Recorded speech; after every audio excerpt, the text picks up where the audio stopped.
Ya, ini penting saya utarakan karena perbedaan antara nafsu dan komitmen beragama itu tipis sekali. Sehingga dulu pernah ada cerita, ini bukti keadilan Rasulullah SAW. Pernah suatu saat Nabi itu ngaji, yang ngaji seperti ini. Terus ada pemuda dengan cueknya ngelewati masjid yang sedang dipakai Nabi ngaji.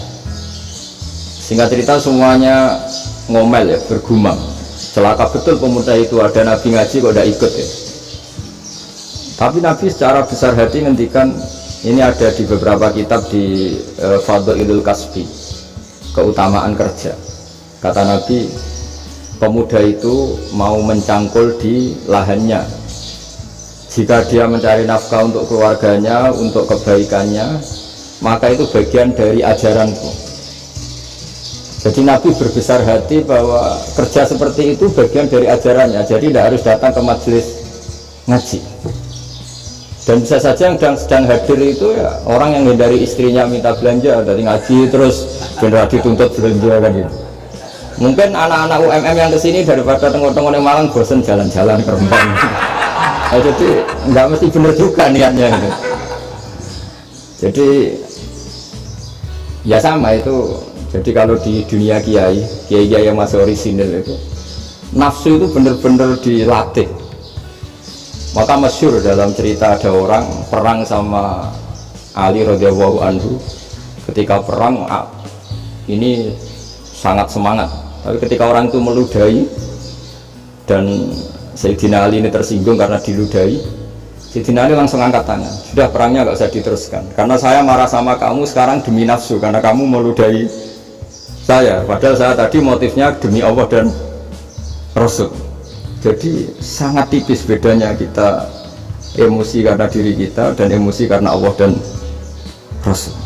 Sehingga ketika diludahin ini terus beliau mikir jangan-jangan perang saya karena saya diludahin.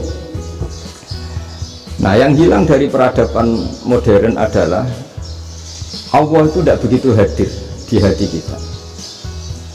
Saya sering cerita di mana-mana, teks hadis itu sebenarnya berbunyi gini, ini hadis sahih. Mangka na yu'minu billahi wal yawmil akhir fal yukrim jarohu. Ada yang fal yukrim jarohu doifahu, ada yang fal yakul khairan awal yasmu. Siapa yang iman dengan Allah dan Rasul maka harus memuliakan tetangganya, memuliakan tamunya. Dulu itu ada seorang ulama dipanggil anak muda, dibully terus sekarang. Wahai kiai, datang ke rumah saya. Datang kiai itu. Setelah sampai ke rumah orang itu, silakan kiai kembali ke rumahnya, saya tidak butuh kiai. Kiai itu dengan riang kembali. Setelah di rumah dipanggil lagi, Pak Yai silakan datang ke rumah saya. Datang lagi, ya senyum-senyum kiainya santai. Wah nggak jadi butuh Pak Yai, silakan kembali lagi. Sampai 3 kali. Oh itu kalau rektor digitukan marah itu, dosen marah. Kiainya santai, santai senyum-senyum rileks. Ketika ditanya kenapa Pak Yai tidak tersinggung, jawabannya unik. Anak muda, saya ini senang sekali nuruti perintah Allah, disuruh menghormati tetangga. Sehingga ketika Anda manggil ya saya datang. Ketika Anda nyuruh pulang ya saya pulang. Saya senang sekali nyenangkan tonggo. Dan itu perintah Allah, jadi tidak ada hubungannya dengan kamu. Wah pemudanya nangis minta dimaafin. Kalau kita kan enggak, kita ini dosen, kiai, mungkin kita doktor, mungkin kita profesor. Tapi kita ini sering didikte oleh orang bodoh. Kalau orang bodoh itu jengkel, lo kita ya jengkel. Lo kamu jengkel, dijengkelkan orang bodoh itu namanya terdikte. Itu bodoh apa pinter? Oh itu tidak pinter sama sekali. Kalau betul-betul kamu pinter, hanya bisa didikte oleh Allah Subhanahu wa Ta'ala. Jadi antara hukum Allah apa? Wa ahsin man asa'a ilaika, berbuatlah baik sama orang yang berbuat buruk sama Anda. Itu dikteannya Allah. Kalau dikteannya orang-orang bodoh kayak dimangkel ben mangkel, terus kamu mangkel, itu bodoh apa pinter? Nah, problem kita kekinian adalah wong pinter, wong bodoh, itu bodoh-bodoh bisa didikte oleh sekelilingnya. Terus karuan wataknya perempuan seperti itu, wataknya anak-anak seperti itu, kita didikte. Anak-anak jengkelin kita mangkel, berarti kita didikte oleh orang bodoh.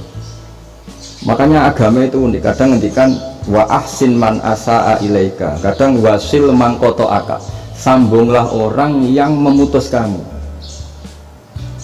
Karena dengan demikian kita hanya didikte oleh Allah Subhanahu wa Ta'ala, bukan didikte oleh hukum sosial.